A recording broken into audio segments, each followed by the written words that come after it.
Go. Yes, very good morning, boys and girls. Boys and girl. Yes, very good morning, boys and girl. Very good morning, Deshmukh boys. I Deshmukh कहते हैं. Finally आप आए, बाहर आए, ऐसी बात है ना? बाहर हो, फूल बरसाओ, मेरा महबूब आया. चलिए, let us start with today's session. In today's session, we'll continue our discussion on the banking system. Yesterday's lecture was also recorded. I guess the first lecture I had already uploaded on the group, but the second lecture was not uploaded on the group because कल बार बार जो light आ जा रही थी उसके इससे कई video cut हो चुका है. Because this camera and all techniques are very sensitive. थोड़ा बहुत भी वोल्टेज में इधर उधर होता है तो सिस्टम बंद हो जाता है. लेट्स होप कि आज लाइट अच्छे से रहे, क्योंकि बाकी जो लोग ऑनलाइन में देख रहे हैं एटलीस्ट उनको सारा सेशन अच्छे से देखने के लिए मिले, सीखने के लिए मिले. So let us continue our discussion on banking system. In the earlier set of discussion, I explained you what is a bank. Bank is a commercial organization. Bank is a financial institution whose primary function is to accept deposits and grant loan with the aim of earning profit. With the aim of earning profit, right? Then after that, I explained you about the various structure of banking system in India. The highest level bank is the central bank. RBI is the central bank of India. Reserve Bank of India is the central bank of India. In India, all the currency note except the 1 rupee note and the coins is issued by the Reserve Bank of India. Is issued by the Reserve Bank of India. 1 rupee note and the coins are issued by the central government. They are issued by the central government. Next, उनके नीचे hierarchy में आते हैं commercial bank, जो तीन तरह के होते हैं: private bank, nationalised bank and foreign bank. Private bank examples क्या थे? HDFC, axis bank, ICICI. Okay. फिर इसके अलावा नेशनलाइज्ड बैंक के एग्जांपल्स क्या थे? SBI, bank of Baroda, bank of India, bank of Maharashtra. These are example of nationalised banks. And foreign bank के example क्या है? Standard chartered bank and Citi bank. Tier में थर्ड नंबर पे आते हैं cooperative bank. All those societies which are set up under the Cooperative Society Act and do the business of banking in India are called as cooperative banks. क्या नाम है इसके ऊपर? Mahesh urban cooperative bank limited. क्या नाम है? Mahesh urban cooperative bank limited. यानी ये वो बैंक है जो कोऑपरेटिव सोसाइटीज एक्ट के अंतर्गत रजिस्टर्ड है, लेकिन बैंकिंग का बिजनेस करती है. जब मैं सेक्रेटरियल प्रैक्टिस अब शुरू करूंगा, अब मेरे से भी पेशेंस नहीं रहा जा रहा. Monday will start with the syllabus. Monday will start with syllabus of 3 subjects. We start with syllabus of 3 subjects. English will be started tomorrow only. I'll put up the textbook on the group today. We'll start with English syllabus tomorrow. If this session completes today, I'll start economics tomorrow itself. अगर ये आज पूरे 1 घंटे में अगर सारा RTGS, NFT, deposit, cheque deposit, cheque, अगर ये सारे डिस्कशन अगर आज खत्म हो जाते हैं तो हम क्या करेंगे? इमीडिएटली कल इकोनॉमिक्स स्टार्ट करेंगे. लेकिन टाइम लगता है एक एक चीज समझाने के लिए, तो एक आध दिन और इसमें लगेगा. So what will do, if not tomorrow, will start with economics day after tomorrow, right? And on Monday I am going to start secretarial practice also. क्योंकि क्या ऐसा ना हो जाए कि डिले डिले के चक्कर में तुम लोग रोज इतने पेशेंट ले आ रहे हो, तुम ही बोर होकर तुम भी छोड़कर चले जाओ, है ना? सो हम क्या करेंगे? मंडे से 3 सब्जेक्ट स्टार्ट करेंगे बाय डिफॉल्ट. इंग्लिश तो कल स्टार्ट हो रहा है, इकोनॉमिक्स कल या परसों में स्टार्ट हो जाएगा, लेकिन मंडे को 3 सब्जेक्ट स्टार्ट होंगे. कौन सा? Economics, SP and English. Okay. उसके नेक्स्ट मंडे से 5 lecture on accounts, maths, economics, SP and English. All lectures will be going including OCM. Okay. So commercial bank text book सारे जो है PDF मैं तब ग्रुप में शेयर करता हूँ. जैसे स्टूडेंट्स का एडमिशन हो जाता है, आपको hard copy of text book and notebooks भी मिल जाएंगे. कमर्शियल बैंक के बाद आते हैं cooperative bank. Cooperative banks are those banks which are registered under the Cooperative Societies Act, and operate as a bank. Yesterday I also explained you that why this currency. कहाँ गए भैया? आज मेरे पैसे भी नहीं बचे है क्या? कुछ आया थोड़ा बहुत है. कल मैंने क्या बोला था, ये क्या है, सिर्फ एक कागज का टुकड़ा, it's just a piece of paper because it is called as fiat money. It is called as fiat money. Why is it called as fiat money? Because it is a piece of paper which is legal tender as per the government. पुराने 500 1000 की note चलती है कि हमारे पास नहीं चलती, because it is not a legal tender. तो अब वो क्या हो गए, कागज के टुकड़े. कल मैंने क्या कहा था कि अगर मैं 500 रुपए इनको दूं और इनसे कोई चीज लूं, ही विल बी सेटिस्फाइड कि मुझे 500 रुपए मिले हैं. ही विल बी सेटिस्फाइड कि मुझे 500 रुपए मिले हैं और बदले में मैंने चीज दी है. लेकिन मैंने कल आपको क्या समझाया, एक्चुअल में मैं इनको 1 रुपया भी नहीं दिया. I have not given him a single rupee. Why? Because if you see the currency note, it is clearly written on the currency note, I promise to pay the bearer a sum of rupees 500. क्या लिखा है इसके ऊपर, I promise to pay. मैं इस note के धारक को 500 रुपए देने का वादा कर रहा हूं. अगर पढ़ोगे तो ध्यान से, इसीलिए इस करेंसी को फिएट मनी कहते हैं. क्या कहते हैं इसे, fiat money. So this is not original money. कल मैंने आपको एक और बात समझाई थी, what is real money, only gold is real money. India follows minimum reserve system. Under the minimum reserve system we need to have reserves of 200 crore. Out of 200 crore 120 crore of reserve should be of gold and 80 crore of reserve should be of government securities. 200 crore का reserve बाजू में निकालने के बाद मोदी जी या RBI जितनी चाहे उतनी करेंसी प्रिंट कर सकते हैं. लेकिन जितनी चाहे उतनी करेंसी प्रिंट क्यों नहीं करती कोई भी देश, क्योंकि उससे महंगाई बढ़ती है, इन्फ्लेशन बढ़ती है. कल हमने जिम्बाब्वे का एग्जांपल देखा कि जिम्बाब्वे ने ट्रिलियन बिलियन के नोट बांटना शुरू कर दिए लोगों को. तो इसका इंपैक्ट क्या हुआ, 4 रुपए का पार्ले जी 40 करोड़ रुपए में मिलने लग गया. 4 रुपए का पार्ले जी 40 करोड़ रुपए में मिलने लग गया. हाँ या ना, right. So this are the points we have covered till date. Now let us move with the discussion of how do we use the banking channel with the various facilities they provide. Bank is a financial institution. Bank is a financial institution which accepts deposits. यानी आपके पैसे deposit करवाता है and grants loan. Right, आपके deposit accept करता है और आपको पेमेंट भी देता है या लोन भी देता है. तो जब पहला फंक्शन क्या है, एक्सेप्टिंग डिपॉजिट्स.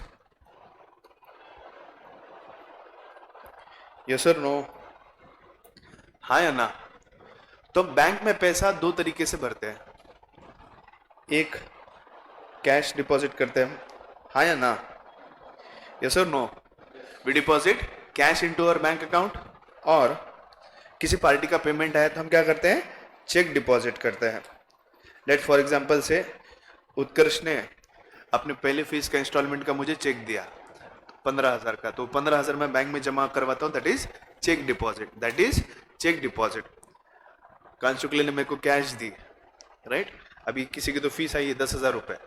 अभी 10,000 रुपये मुझे बैंक में जमा करवाने हैं. ये 10,000 रुपये मुझे बैंक में जमा करवाने. This is cash deposit. Cheque जमा करूंगा, that is cheque deposit. Online payment जो होता है वो होता है एनएफटी, आरटीजीएस, और आजकल जो आप मोबाइल से करते हैं IMPS, internet mobile services, right. So internet IMPS, internet mobile payment services, जिसके द्वारा हम गूगल पे और जो कुछ भी ऑनलाइन बैंकिंग है उसके द्वारा हम पेमेंट करते हैं. तो दिस वे 3 तरह से बैंक में पैसे डिपॉजिट किए जा सकते हैं. पहले कैसे, थर्ड क्या है, IMPS, internet mode of payment system. Okay. Now cash deposit, cheque deposit and IMPS. Loan की तरफ, पेमेंट की तरफ हम बाद में जाएंगे, लेकिन आप समझने की कोशिश करते हैं कि एग्जैक्टली पैसे कैसे जमा करते हैं. फॉर एग्जाम्पल लेट से कि राठी जी को उसके पापा ने 50,000 रुपए दिए कैश और कहा कि बेटा 50,000 क्यों, 1 मिनट इधर आ जाओ बेटा. ये मैंने 10,000 रुपए उसको कैश दिए, वापस देने का, रखने का नहीं. ये 10,000 रुपए उसको कैश दिया और मैंने कहा कि ये पैसे बैंक में जमा करवाओ, deposit this into bank. Normally क्या होता है, हम सिर्फ थ्योरी पढ़ते हैं, प्रैक्टिकल नॉलेज हमारे पास किसी के पास भी नहीं है. ये फैक्ट है ना, फैक्ट. अब ये बैंक तो पता है इसको कहाँ है, बैंक चला जाएगा, लेकिन वहां जाने के बाद मेरे जैसे किसी समझदार व्यक्ति को पूछेगा भैया वो थोड़ा सा स्लिप भर के दो ना मुझे, मुझे पैसे डिपॉजिट करने हैं। हमें ये देखना पता कि कैश डिपॉजिट की स्लिप कैसे भरते हैं। So let us start with cash deposit slip. Okay, इधर तेरे पास काम है, काम है तेरे पास। ये पैसे ले, 10,000 रुपये है, वापस देना है मुझे, लेकिन वहां बैठकर सारी करेंसी का मुझे कैलकुलेशन बोलना है कि इसके अंदर का 500 रुपये का नोट कितना है, 200 रुपये का नोट कितना है, 100 रुपये का नोट कितना है और 50 रुपये का नोट कितना है। ये सारा कैलकुलेशन कर कर बताओ। बाकी लोग, सब लोगों के पास मैंने 2-2 स्लिप दी है, यस और नो? इसमें से एक स्लिप का इस्तेमाल करें, पेन निकालिए। चलिए आज सिखाता हूं आपको डिपॉजिट कैसे किया जाता है। पेन निकालिए। I promise you, this knowledge and this practical training will not be imparted on any student in any of the college or any of the education institution in any of the city of Maharashtra. Why we are taking more efforts? To make you smart. क्या पढ़ रहा है बेटा उत्कर्ष? Commerce. क्या हो गया तुम्हारा? MBA। वो RTGS करना। प्लीज भैया फॉर्म भर के दो ना, क्या मतलब आता फिर? क्या करेंगे ऐसे एजुकेशन का, है ना? ये स्लिप है सभी लोगों के पास, है ना? चलिए अब राइट साइड में ऊपर डेट दिनांक दिख रहा है, वहां पे डेट डालिए आज की।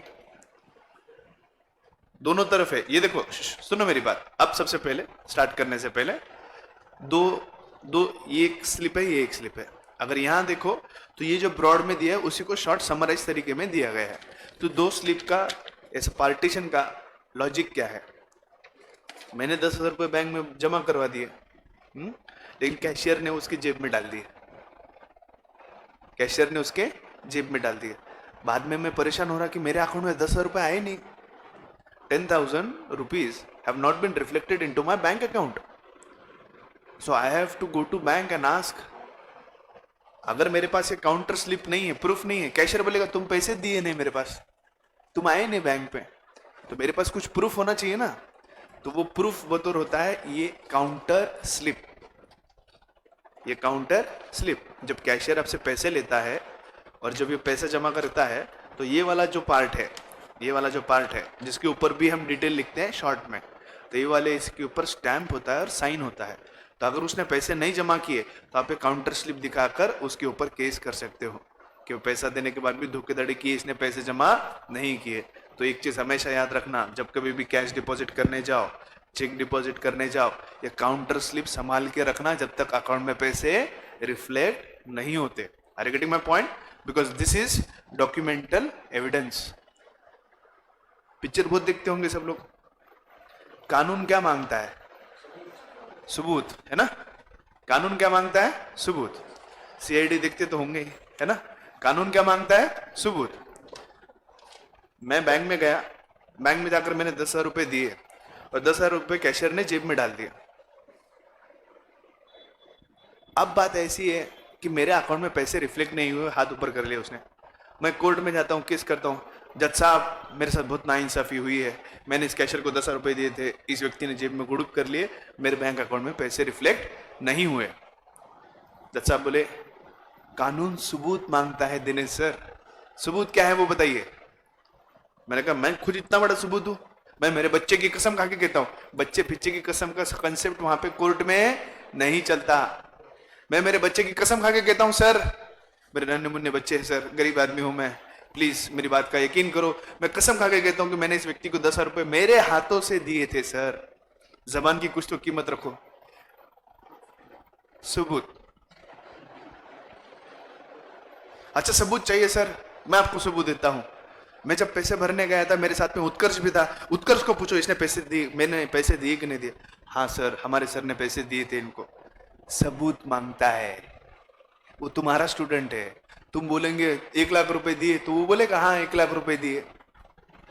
सो बोलने का मतलब oral has no relevance in law. Things done orally, मुंह जबानी चीजों का कोई रेलेवेंस कानून में नहीं होता। Paper evidence is required. Paper evidence is required, कागजी कार्रवाई कंपलसरी है। अगर मेरे पास ये डिपॉजिट स्लिप रही तो ही मैं कुछ उनका बाल बाका कर सकता हूँ। उत्कर्ष के जैसे पूरी क्लासरूम भी, पूरी एसपीसी भी लेके गया, इनके सामने पैसे भरा, that will not be counted, क्योंकि कानून इमोशंस से नहीं चलता, कानून सबूत से चलता है, और सबूत रिटर्न में ही लगेगा, सबूत जो है वो रिटर्न में ही लगेगा। Are you getting my point? So this counter slip has to be collected without fail. तो कभी भी पैसे जमा करने जाओ तो स्टैम्प लेकर, साइन लेकर ये काउंटर स्लिप लेना मत भूलो। समझ में आई बात? समझ में आई सबको? सभी लोगों ने डेट लिखा है क्या उसके ऊपर? Have written the date? आज की डेट डालिए, आज की डेट डालिए, दोनों तरफ, राइट लेफ्ट दोनों तरफ, राइट लेफ्ट दोनों तरफ, राइट लेफ्ट दोनों तरफ, राइट लेफ्ट दोनों तरफ। Okay, yes everyone please pay attention. इधर थोड़ा नीचे है डेट, दोनों साइड में, इधर के साइड में थोड़ा नीचे है डेट, कर दिए। अब नेक्स्ट हेडिंग, इधर ध्यान दीजिए, खाते क्रमांक दिख रहा है वहां पे, अकाउंट नंबर, वहां पे आपका मोबाइल नंबर लिख दो। फॉर एग्जांपल अभी ऐसा समझते कि आपका मोबाइल नंबर है, आपका अकाउंट नंबर है, दोनों तरफ खाते नंबर अकाउंट नंबर है, बरोबर? वहां पर आपका मोबाइल नंबर लिख दीजिए। Write down your mobile number, what ever is your mobile number should be your account number. For example अभी के लिए यहाँ पे हम क्या लिखते हैं, जब बैंक में हम अकाउंट ओपन करते हैं, जिस अकाउंट में हमें पैसे जमा करना है तो उस अकाउंट का नंबर लिखना पड़ता है। जैसे मेरा अकाउंट यूको में है, उसका अकाउंट नंबर क्या है? 241901102872 is a bank account number. So whenever I have to deposit cash into my UCO account, I have to write down that account number. Are you getting my point? Moral वार कळते का? ज्या खात्यामध्ये पैसे जमा करतोय, जिस अकाउंट में पैसे जमा कर रहे हैं, उस अकाउंट का ही नंबर अपने को वहां पे मेंशन करना है। अभी के लिए हम समझ रहे हैं कि हम हमारे पैसे हमारे अकाउंट में जमा कर रहे हैं, and that mobile number is nothing but your bank account, because this is just a demo. Okay, लेकिन ओरिजिनल अगर पैसे जमा कर रहे हैं तो वहां मोबाइल नंबर मत लिखना, वहां पे जो अकाउंट नंबर होगा वही अकाउंट नंबर लिखना, ना तो बोलेंगे क्या ही पढ़ा है सर, सब गलत दे दिया हमको। राइट? अब अकाउंट विथ ब्रांच, हर एक बैंक की बहुत जगह पे ब्रांचेस होते नहीं होते, है ना? जैसे एचडीएफसी खाली परभनी में है क्या? बहुत जगह पर है। महेश बैंक खाली परभनी में है क्या? नहीं, सारे तालुकाओं में। तो वहां पे परभनी लिखना है, ब्रांच की जगह पे क्या लिखना है अपने को? परभनी। तो जिस भी बैंक में, जिस भी शाखा में आप पैसे जमा कर रहे हो, उस ब्रांच का नाम लिखना है, शाखा, अकाउंट विद ब्रांच, दोनों तरफ, दोनों तरफ फिलिंग है सब चीजों की। जो मैं इंफॉर्मेशन फिल करने के लिए बोल रहा हूं वो दोनों तरफ है।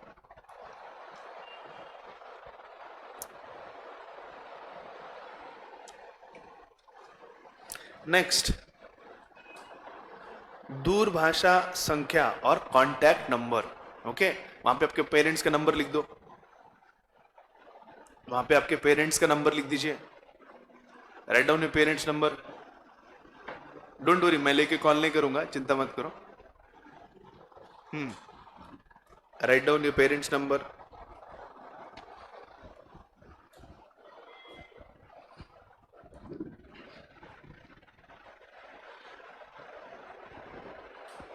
डन? ना द मोस्ट इंपॉर्टेंट पॉइंट, सबसे मेन क्या है? किसी भी डिपॉजिट के अंदर दो चीजें इंपॉर्टेंट होती है, आपका अकाउंट नंबर और अकाउंट जिस व्यक्ति का है उस व्यक्ति का नाम। अगर आप देख सकते हो वहां पे लिखा है for the credit of, right? For the credit of, और दूसरी तरफ भी है फॉर द क्रेडिट ऑफ। इसके अंदर आपको आपका नाम लिखना है, लेकिन पूरा नाम, दिनेश दिलीप शर्मा। दिनेश शर्मा नहीं चलता, मिडिल नेम के साथ लिखना पड़ता है, दिनेश दिलीप शर्मा। आपको अपना पूरा नाम लिखना है, इंक्लूडिंग द मिडिल नेम, दोनों तरफ, दोनों तरफ। आज क्लासरूम के बाहर जाओ तो सेटिस्फाइड रहो कि हमको दो ही चीज, नई चीज सीख के आए जो हमको काम में आने वाली है आगे जिंदगी में। ओके डन, दोनों तरफ लिख लिए।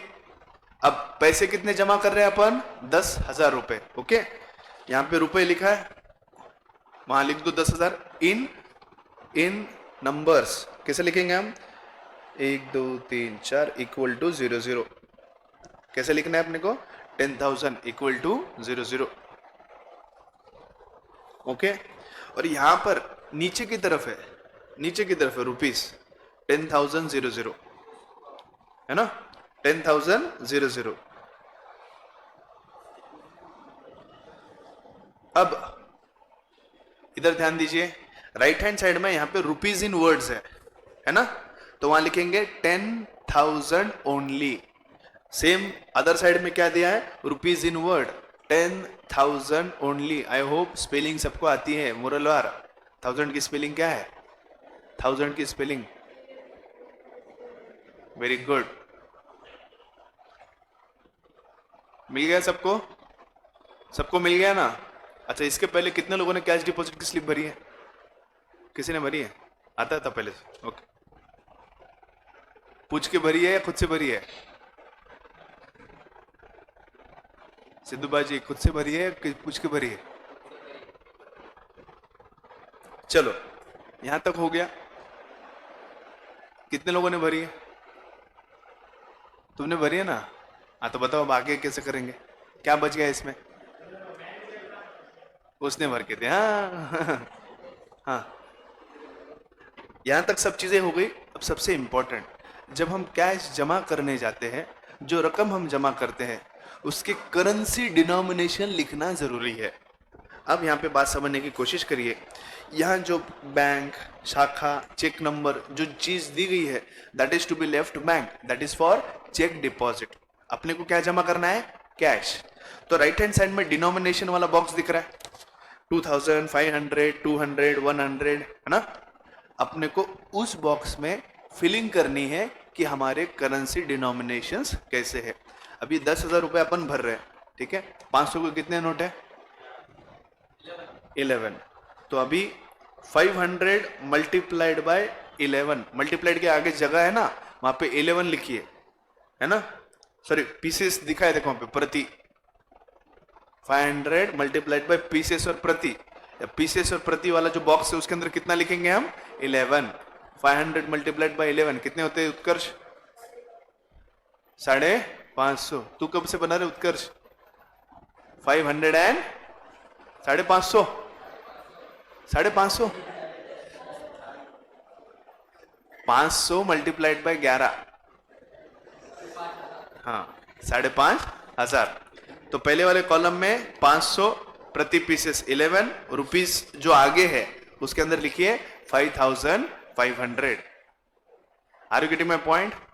500 के आगे प्रति या पीसेस है, उस प्रति पीसेस के अंदर कितना लिखेंगे हम? 11। उसके आगे जो रुपीस है वहां पे कितना लिखेंगे? 5,500। क्या लिखेंगे हम?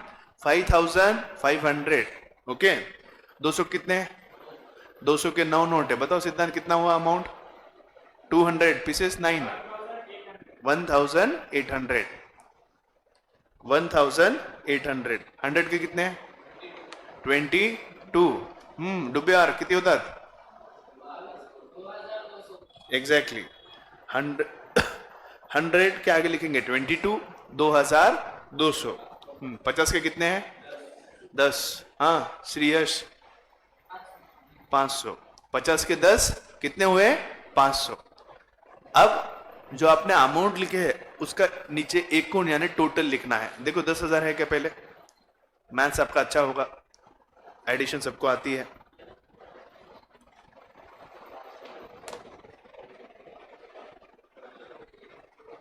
$10,000 है क्या नीचे टोटल? नीचे लिख दो फिर टोटल में 10,000। पैसे जमा आप कर रहे हो, सिग्नेचर ऑफ डिपॉजिटर, उसके नीचे टोटल के नीचे सिग्नेचर ऑफ डिपॉजिटर है, आपका सिग्नेचर लिख दो वहां पे।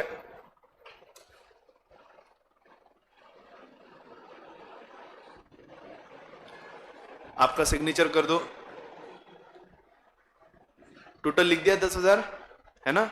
नीचे सिग्नेचर कर दिया, डन। इस तरह से किसी भी बैंक में कैश डिपॉजिट किया जाता है।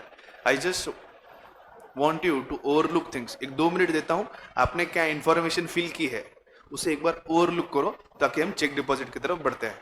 ला भाई कैश वापस ला, कैश वापस ला, वो जेब में रख लिया फटाफट. हाँ,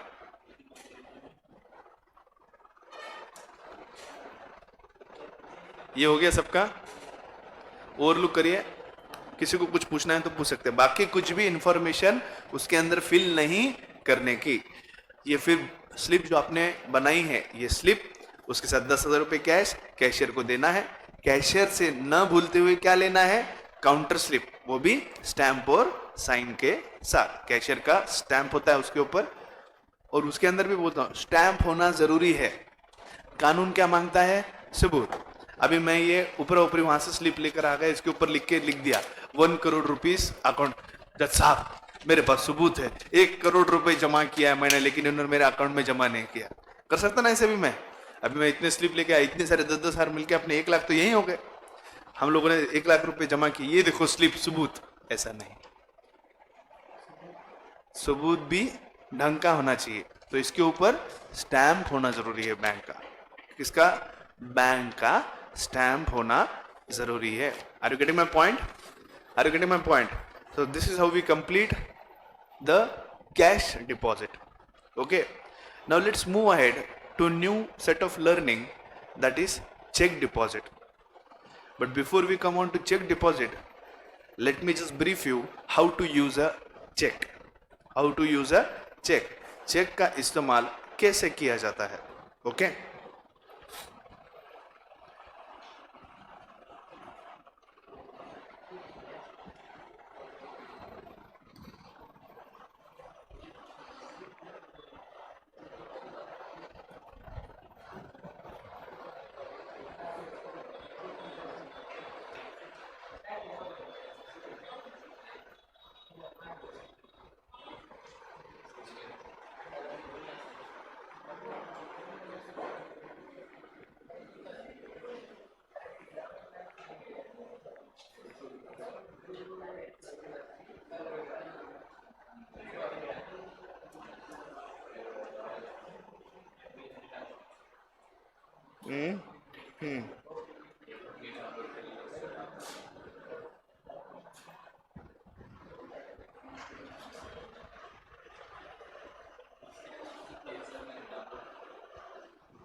किसने डाउनलोड किया है, क्या तुम्हारे पास?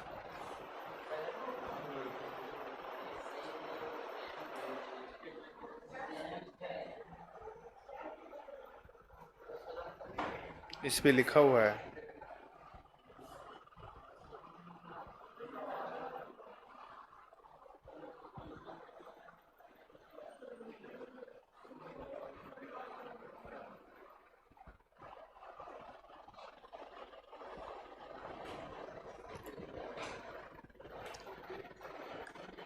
किसी के पास चेक है क्या?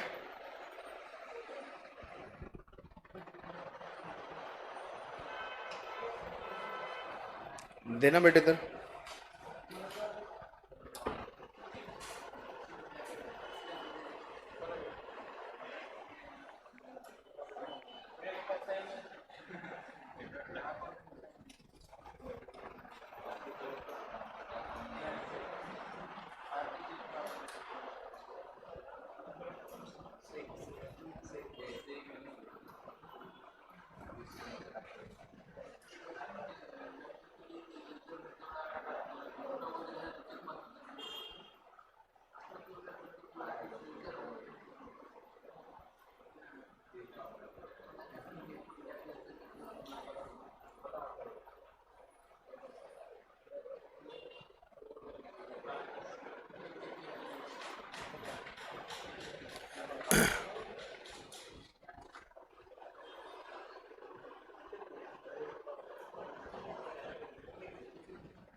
राइट, ले लो बेटा check.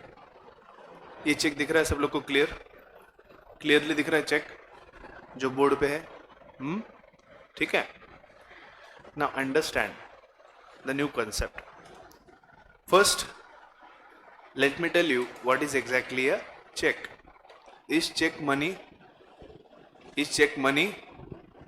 Is check a money? No, check is not money. Check is an instrument. What did I say? Check is a instrument which is used to draw money or withdraw money or pay money. Check is an instrument which is used to withdraw money or receive money और pay money. Payment receive करने के लिए या payment करने के लिए, है ना, पैसा रिसीव करने के लिए या पैसा देने के लिए जो इंस्ट्रूमेंट का इस्तेमाल किया जाता है वो होता है cheque. So be very clear that cheque is not a money. Cheque is not money. Cheque is just a instrument of money. It is a instrument of money. Chequebook आती है, सबको पता है. आपको एक बात बता दूं कि कोई भी सर्विस बैंक फ्री में नहीं देती. ये बात मैंने आपको समझाई थी. हर चीज का बैंक आपसे पैसा लेती है. तो चेकबुक में जो चेक आते हैं बेटा, हर ऐसे एक चेक के 3 रुपए चार्जेस बैंक आपसे लेती है. कितने लेती है? 3 रुपए. यानी अगर 50 चेक का अगर चेकबुक मैंने लिया है बैंक से तो मेरे अकाउंट से कितने डेबिट होंगे? 150 रुपीज चेकबुक चार्जेस. मुझसे 150 रुपए लेंगे. तो इतना सा जो कागज का टुकड़ा है इसे ठीक तरह से इस्तेमाल करना चाहिए. इसे ठीक तरह से इस्तेमाल करना चाहिए क्योंकि थोड़ी सी भी माइन्यूट गलती चेक के ऊपर नहीं चलती. काट छाट ओवर राइटिंग अलाउड नहीं होता. किसी भी चेक के ऊपर काट छाट ओवर राइटिंग अलाउड नहीं होता. ये बात कितने लोगों को पता है? किसी भी चेक के ऊपर किसी भी तरह की ओवर राइटिंग अलाउड नहीं है. किसी भी चेक के ऊपर ओवर राइटिंग अलाउड नहीं है. आपको चेक के ऊपर सारी चीजें ठीक तरह से लिखनी और मेंशन करनी होगी. आपको चेक के ऊपर सारी चीजें ठीक तरह से लिखनी और मेंशन करनी होगी. जब आप चेक लिखते हो, अब जैसे डिपॉजिट स्लिप है, लिखते लिखते कुछ गलती भी कर दिया, तुमने काट छाट करके लिख दिया था, एक्सेप्ट कर लेते. लेकिन चेक लिखते वक्त कुछ गलतियां कर दी. जैसे मैंने समझो ये चेक लिखा है 10,000 रुपीज का. अब मैंने लिखा 10,000 ओनली. ऐसा चेक बैंक एक्सेप्ट नहीं करता क्योंकि ऐसे किसी भी तरह की ओवर राइटिंग चेक के ऊपर अलाउड नहीं होती. Are you getting my point? पहला पॉइंट समझने की कोशिश करो. Whatever to be written on the check should be clear and without any overwriting. मैंने मान लो 10,000 लिखना था, मैंने फिगर में लिख दिया 1 लाख रुपीज. अरे फिर ध्यान में आया कि एक जीरो बढ़ गया है ना, फिर इसमें काटा छट्टी कर दी. Not allowed. डेट क्या है आज? आज डेट क्या है?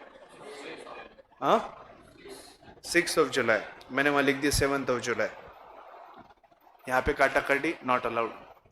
यहाँ कुछ काटा काटी नॉट अलाउड. चेक के फेस पर कहीं पर भी कोई भी किसी भी तरह की ओवर राइटिंग अलाउड नहीं होती. किसी भी तरह की ओवर राइटिंग अलाउड नहीं होती. ठीक है. अब चेक का इस्तेमाल काफी चीजों के लिए किया जाता है. एक एक करके मैं आपको इस चेक के इस्तेमाल के बारे में बताता हूं. ठीक है. चेक से हम कैश निकाल सकते हैं. हमारे अकाउंट में, अगर मेरे अकाउंट में 10,000 रुपये मैंने जमा कर दिए, ठीक है, और इस 10,000 को मुझे निकालना है. So with the help of cheque I can withdraw this amount from my bank account. जो कैश मैंने 10,000 रुपये आज जमा किए, लेट से 1 अगस्त को मुझे 10,000 रुपये की ज़रूरत है और मैं बैंक जाता हूँ, बैंक से मुझे मेरे अकाउंट में से पैसे विड्रॉ करने. अगर डेबिट कार्ड है तो उसमें से निकाल सकता हूँ, लेकिन अगर डेबिट कार्ड नहीं है, I can present the check and I can claim my money. How do we do that? आपके अकाउंट में अगर पैसे हैं तो आपको अगर आपके अकाउंट में से चेक का इस्तेमाल करके अगर कैश निकालना है, ध्यान दो, क्या निकालना है अपने को? कैश. क्या निकालना है अपने को? कैश. अगर चेक देकर अगर अपने को कैश निकालना है तो ऐसे केस में चेक को किस तरह से फिल किया जाता है? Let's say on 10th of July, on understand the transaction. On 10th of July, I want to withdraw 10,000 rupees cash from my bank account. मैं मेरे बैंक अकाउंट में से 10,000 रुपए कैश विड्रॉ करना चाहता हूं. कितना विड्रॉ करना चाहता हूं? 10,000 रुपीज कैश. मुझे 10,000 रुपए मेरे बैंक अकाउंट से विड्रॉ करने हैं. कितने तारीख को करने हैं भाई? 10 जुलाई. तो ऊपर लिख दीजिए 10th जुलाई 2022. गलती नहीं होना चाहिए. आप सबके पास चेक नहीं है तो सिर्फ ध्यान दो, सबके पास चेक नहीं है, और जिनके पास है वो भी खराब मत करो. 3 रुपए का होता है, तो सिर्फ देखो आपके पास चेक है, सामने रखो, और जो मैं लिखवा रहा हूं देखो. सबको दिख रहा है? फॉर्मेट क्लियर है सबको? निर्मा, हाँ. तो भाई ऊपर तारीख लिख दी हमने 10 जुलाई 2022. पैसे कितने विड्रॉ करने सिद्धांत अपने को? 10,000 रुपए.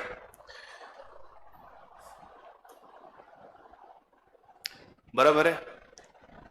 अब इसी को हमें वर्ड्स में भी लिखना पड़ता है. Rupees 10,000 only. ओके. मेरा बैंक अकाउंट है तो सिग्नेचर किसका होगा? मेरा होगा. मेरे भाई का सिग्नेचर नहीं चलेगा, राइट. अगर उत्कर्ष को उत्कर्ष के अकाउंट से पैसे विड्रॉ करने हैं तो उसके चेक के ऊपर उसकी साइन लगेगी. जयराज की साइन चलेगी क्या? नहीं चलेगी. तो यहां मेरी साइन है. ठीक है. सबसे मेन बात समझने की कोशिश करो.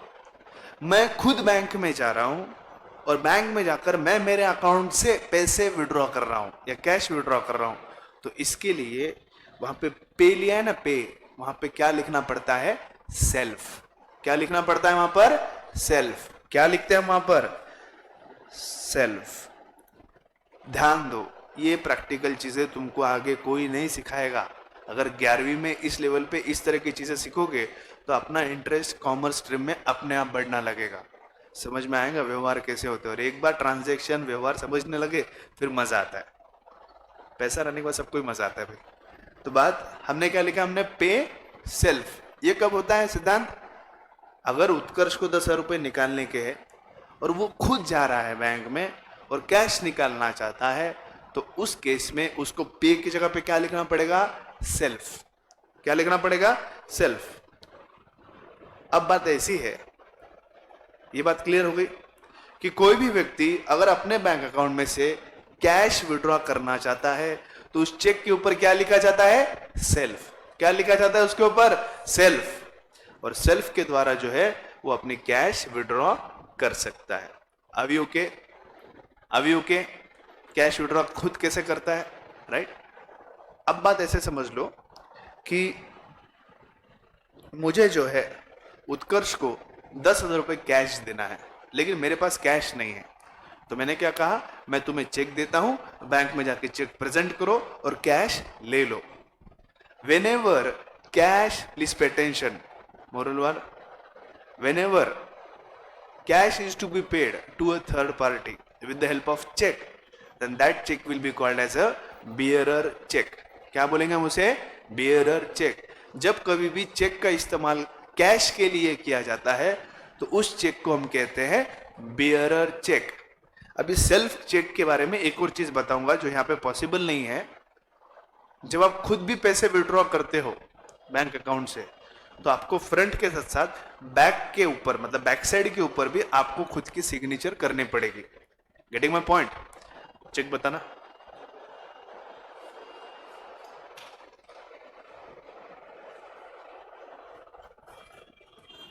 फ्रंट का तो हो गया. ठीक उसी तरह से कैश के लिए बैक साइड में भी सिग्नेचर लगता है, यानी मुझे बैक साइड के ऊपर भी सिग्नेचर, कहीं पर भी सिग्नेचर करना पड़ेगा. ओके. अब transaction change. I want to pay cash of rupees 10,000 to Utkarsh Deshmukh, है ना. तो अब ट्रांजैक्शन कैसे चलेगा? और उस कैश के लिए अब मैं उसको क्या दे रहा हूं? चेक दे रहा हूं. क्या दे रहा हूं मैं? चेक. मुझे पेमेंट कैश में देना है. Are you getting my point? I have to make payment in cash. I have to make payment in cash. Now understand how will the transaction move and how to use this cheque. अब मैं self लिखूंगा क्या? नहीं. क्यों नहीं लिखूंगा? क्योंकि अब कैश कौन कलेक्ट करने वाला है मेरे अकाउंट से? उत्कर्ष देशमुख, राइट? अपना पूरा नाम बताना, उत्कर्ष।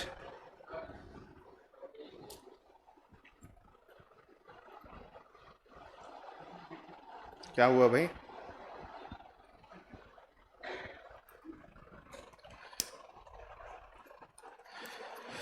होता है, बड़े बड़े शहरों में छोटी छोटी बातें होती रहती है। सेल कभी कभी साथ छोड़ देता है।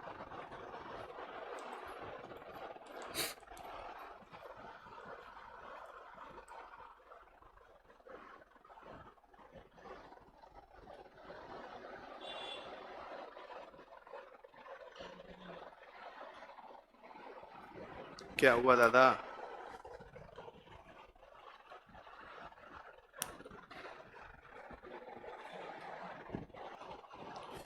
ओके, ट्रांजैक्शन क्या है? मुझे उत्कर्ष को 10,000 रुपये कैश देने हैं। अब 10,000 रुपये कैश देने हैं, इसके लिए मैंने क्या किया? 10,000 रुपये कैश के लिए मैंने क्या किया? 10,000 रुपये कैश तो लिख दिया, लेकिन पहले लिखा था सेल्फ। अब मैं लिखूंगा उस व्यक्ति का नाम जो जाके मेरे अकाउंट से कैश कलेक्ट करेगा। अगर आप आपके अकाउंट से खुद कैश कलेक्ट करते तो लिखते थे सेल्फ, लेकिन आपके अकाउंट से अभी दूसरा कोई व्यक्ति जो है कैश कलेक्ट करने वाला है, तो हम लिखेंगे उसका नाम। ऐसे चेक को कहा जाता है बियरर चेक। क्या कहा जाता है? Bearer cheque. तो उत्कर्ष रमेश देशमुख 10,000 ओनली, 10,000 लिख दिया, तारीख लिख दी हमने 10 तारीख 2022। तो 10 तारीख और इसके ऊपर साइन होना जरूरी बेटा, दोनों तरफ, है ना, दोनों तरफ। लेकिन यहां पे एक और बात याद रखें, सेल्फ चेक के अंदर बैक साइड पे सिर्फ साइन लगता था, यहां पर ऐसा नहीं है। यहां पर बैक साइड में आपको साथ में और कुछ लिखना पड़ेगा। क्या लिखना पड़ेगा? देखो, यहां पर नहीं लिखता, इस पर लिखकर बताता हूं तुमको बोर्ड पर। Please pay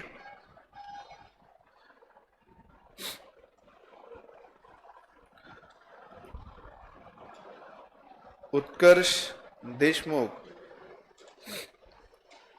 the sum of rupees, और नीचे फिर से साइन, साथ में जो पैसे लेने जा रहा है, कौन लेने जा रहा है? उत्कर्ष, उसका भी साइन यहां पर लगेगा, उसका भी साइन यहां पर लगेगा। तो चीजें यहां पर चेंज हो गई है। सेल्फ चेक में अपन ने क्या लिखा? सामने की तरफ से सेल्फ लिखा, चीजें नोटिंग कर दी, बैक साइड पे खुद का सिग्नेचर कर दिया, दे दिया। लेकिन यहां पर अब अपने अकाउंट से कैश लेने और कोई व्यक्ति जा रहा है, तो हमने क्या किया? फ्रंट साइड में उसका नाम लिख दिया, है ना, डेट डाल दिया, सब डिटेल डाल दिया। लेकिन बैक साइड पे क्या लिखना पड़ेगा? Please pay Utkarsh Deshmukh the sum of rupees, और इसके ऊपर उत्कर्ष का साइन होगा और दस्तखत होंगे। फिर से मैं वही बोल रहा हूं, हर एक चीज के अंदर एविडेंस लगता है। उत्कर्ष तो चला गया, अब जब सिद्धांत चला गया, उत्कर्ष ने साइन कर दिया, सब कर दिया, लेकिन वो सुबह उठा नहीं, उसको लेट हो रहा था, वो उसने क्या किया? सिद्धांत को चेक दिया, जा तू जाकर बैंक में से ये दिनेश सर का बैंक में जा, ये चेक दे दे और कैश लेकर आ जा।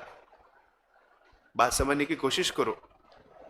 जब बियरर चेक दिया जाता है किसी और व्यक्ति को, और कोई और व्यक्ति अगर आपके अकाउंट से पैसे विड्रॉ करने के लिए चेक प्रेजेंट करता है, तो उस व्यक्ति को उसके आधार कार्ड का जेरोक्स भी उसके साथ अटैच करना पड़ता है।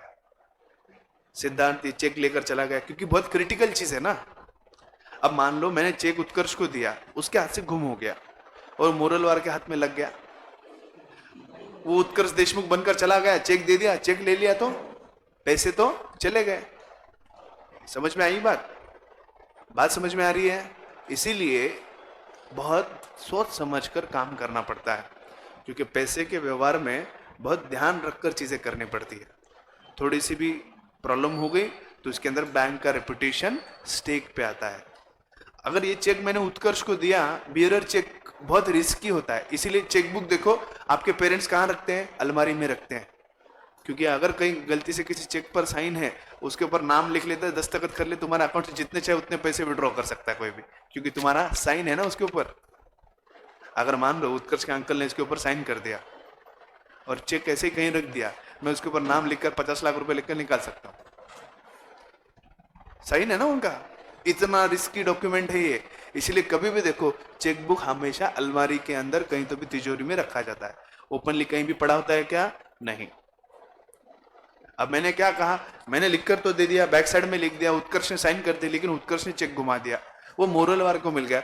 मोरलवार क्या करता है, गया बैंक में चेक दिखाया, 10,000 रुपए ले लिया, पार्टी करने लग गया, कॉफी लॉन्च, है ना, हो सकता है ना। इसीलिए बैंक सतर्कता बरतती है, और सतर्कता के अंदर बैंक इस बियरर के साथ हमेशा आधार कार्ड का जेरोक्स मांगती है। तो मान लो अगर मैं उत्कर्ष को चेक भी दे रहा हूं, तो उत्कर्ष को बैंक जाते हुए एक और चीज नहीं भूलना है कि उसे उसके आधार कार्ड का जेरोक्स लेना है और आधार कार्ड का जेरोक्स अटैच करना है। जब वो चेक प्रेजेंट करेगा तो ये चेक के डिटेल्स चेक किए जाएंगे, प्लस उसके बाद आधार कार्ड पे चेक किया जाएगा उत्कर्ष रमेश देशमुख फोटो, और उस फोटो को टैली किया जाएगा। उसके बाद ही बैंक आपको कैश देगी। आधार कार्ड के जेरोक्स के बगैर आपको बैंक कैश नहीं देगी। कैश अकाउंट में से सिर्फ सेल्फ के ऊपर मिलता है, तीसरे व्यक्ति को जिसका अकाउंट नहीं है लेकिन जिसके पास बियरर चेक है, उसको कैश आधार कार्ड के जेरोक्स के अटैचमेंट के साथ ही मिलेगा, राइट। तो अगर हमें कैश निकालना है, कैश डिपॉजिट कैसे करना समझ में आ गया सबको। अगर कैश खुद को अपने खुद के अकाउंट से निकालना है तो उसके लिए क्या लिखते हैं हम, सेल्फ। क्या लिखते हैं हम, सेल्फ। लेकिन जब हम कैश का पेमेंट चेक के द्वारा किसी और व्यक्ति को लिखते हैं तो हम क्या करते हैं, उसका नाम लिखते हैं और बैक साइड में क्या लिखेंगे, please pay the person the sum of rupees, अपना साइन, प्लस जो व्यक्ति लेने जा रहा है उसका भी साइन, प्लस उस व्यक्ति का आधार कार्ड का जेरोक्स, इतना अटैच करेगा। तब जाकर 10 तारीख को इस चेक के साथ और आधार कार्ड के जेरोक्स के साथ फिर उत्कर्ष को 10,000 रुपए मिलेंगे। बिना आधार कार्ड के क्यों नहीं मिलते, समझ में आया क्या? क्योंकि बैंक को क्या पता कि मोरलवार ही उत्कर्ष है या नहीं है, या सिद्धांत ही उत्कर्ष है या नहीं है। Are you getting my point? नहीं तो सिद्धांत बोले देशमुख देशमुख कॉमन है ना साहब, क्या फर्क पड़ता, दे दो अपना ज भाई। ऐसा नहीं, जिस व्यक्ति का नाम है, जिस व्यक्ति का नाम है उसी व्यक्ति को पैसे मिलेंगे। I hope everything is clear. कुछ समझ में आई चीजें? Enjoyed the discussion. ये प्रैक्टिकल चीजें हैं। आई प्रॉमिस यू, कितने भी गांव घूम लो, कितने भी शहर घूम लो, कितने भी कॉलेज घूम लो, किसी बच्चे को ये 11-12 तक आता ही नहीं है कि इस चेक का इस्तेमाल कैसे करें। आपके बड़े भाई बहन हैं जो मुझसे पढ़े, उन सभी लोगों को पूछो आज, वो फटाफट सारी चीजें कर देते, क्योंकि उन सब चीजों उन लोगों को सिखाई है। पर मैंने बाकी बच्चों को देखता हूँ, ग्रेजुएट होते साथ स्लिप भरने नहीं आता, ग्रेजुएशन होके कभी सिखाया नहीं ना, खाली किताब में पढ़ा है। उसको बोल दिया ना चेक, अच्छा फिर चेक का क्या करने का। इस चेक का एक और 2 इस्तेमाल है। जैसे मैंने कैश बताया, कैश मैं खुद मेरे अकाउंट से विड्रॉ कर रहा हूं, सेल्फ। कैश किसी और को दिया, बेरर बैक साइड में लिख दिया, खत्म। इसी चेक का इस्तेमाल करके आरटीजीएस किया जाता है, इसी चेक का इस्तेमाल करके एनएफटी लिखा जाता है, इसी चेक का इस्तेमाल करके अकाउंट पेमेंट होता है। मतलब मुझे उत्कर्ष को पेमेंट देना है लेकिन कैश नहीं देना। इनकम टैक्स एक्ट कहता है कि कोई भी बिजनेस 10,000 से ज्यादा की रकम किसी व्यक्ति को कैश में पेमेंट नहीं दे सकता। मुझे उत्कर्ष को 20,000 रुपए देने हैं कैश, मतलब क्लास का कोई पेमेंट देना है 20,000 रुपए। अब 10,000 से ज्यादा कैश दे सकता क्या मैं? नहीं। तो मुझे अकाउंट पे ही चेक लिखना है। तो अकाउंट पे ही चेक क्या होता है, एनएफटी के अंदर चेक कैसा लिखा जाता है, आरटीजीएस के अंदर चेक कैसा लिखा जाता है, अकाउंट पे ही चेक कैसा लिखा जाता है, आरटीजीएस का फॉर्म कैसे फिलअप होता है, अब चेक अकाउंट पे ही है तो उसको डिपॉजिट कैसे किया जाता है, ये सारे डिस्कशन अपन आप भी कल कंटिन्यू करेंगे। I hope that's all for today. Thank you so much. कल से इंग्लिश का ओरिजिनल सिलेबस स्टार्ट होगा, टेक्स्ट बुक में शेयर करूंगा, लेकिन पहले लेक्चर से अब आने का क्या, और अपने जो बच्चों को जो दोस्त है उनको भी लेके आने का। Thank you.